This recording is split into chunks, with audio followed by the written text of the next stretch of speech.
So one question I commonly see is, how do I access the headlight bucket on a V-Star 1300 Deluxe?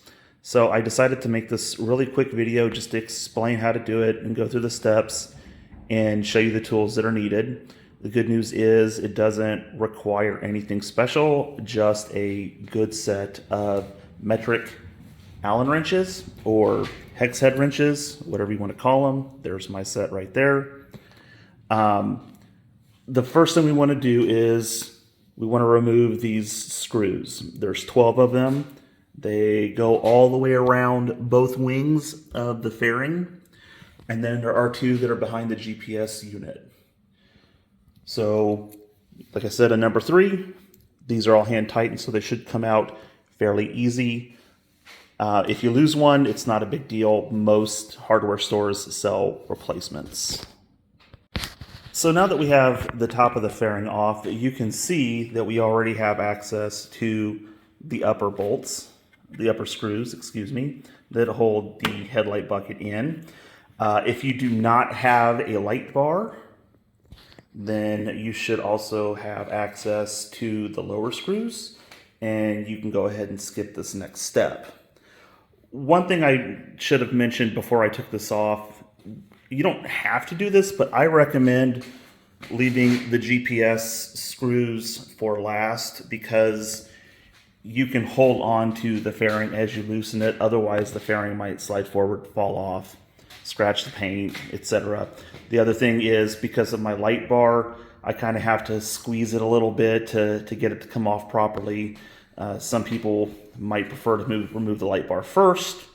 If you do, that's up to you. I've done a lot of work in the fairing, so I've gotten used to taking it off without removing the light bar. But with that being said, because I have a light bar, the OEM Yamaha light bar obstructs the lower 2 screws. So we do have to remove that first.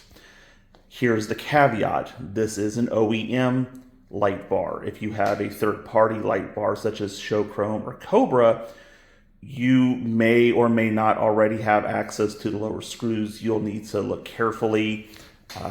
I'll show you more closely where they are, but you can kind of see them right there. And as you can see, the bar obstructs access to those. So we are going to remove this. But if you don't have a light bar, then you've already got access to all the screws, and you can skip this part. If you've got a third-party light bar, you will definitely need to check with the instructions or just visually inspect to see if you have access to the screws, and if not, you may have to remove the light bar. Now, to remove the light bar, the first thing we want to do is put down some shop towels on our fender so that we don't ding up the paint. I've removed this thing a few times, and the first time I did it, I thought, oh, I can be careful. I don't need to do that. And I dropped the light bar and scratched the fender. So trust me, just put down some shop towels or something just to cover the fender and keep it from getting dented and scratched. Now, on the OEM light bar, there are 3 bolts that we have to remove. The first 2 are this large one right here, and then underneath,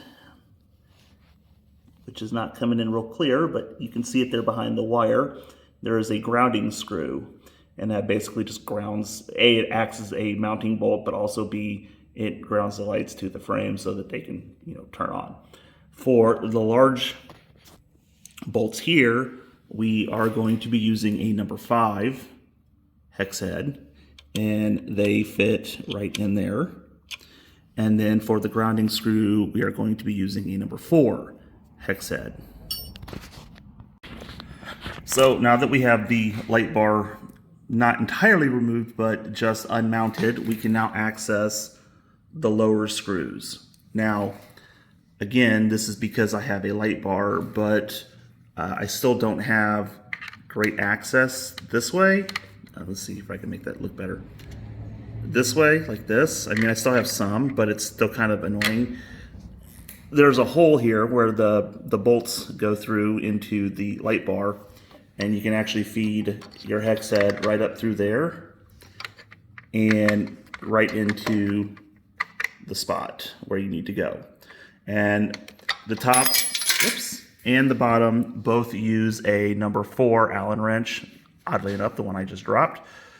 So, and again, you might need to use a little bit of force when removing the light bar and the light bucket, just because, you know, the bolts can get a little tight with, you know, temperatures and weather and whatnot. So, but don't overdo it though. The bolts are kind of easy to break. They're kind of easy to strip, and then you've created a whole new problem. So, you know, just a little patience and a little care, and you can access everything you need just fine. And just like that, we now have access to our light bucket. The replacing of the bulb, if anyone's curious, is actually pretty simple. If you've got a standard bulb, then you won't have this. This is just an LED bulb, but you'll just have the 3 little prongs sticking up. This little spring lever, you just kind of squeeze it in, pull it back, and then this will just pop right up. So yep, that's it. That's all there is to it. The only thing I would say is when you're doing the top ones, keep in mind that they also go counterclockwise, which I know sounds obvious, but when you're doing all these bottom screws and you're kind of cranking the handle to the left, right? When you get up top, you got to crank to the right. And if you're not careful, I've actually seen people forget that and crank it the other way. And these aren't, I mean, this is just attached to, you know, some little metal clips in there. So there's nothing special in there. It's really easy to break if you're not careful. So just, you know, keep that in mind. And then, yeah, once you're done, just, you know, reverse everything back and you're done. It took me about 15 minutes, not counting recording and whatnot. So, yeah, it's a little annoying, but totally doable.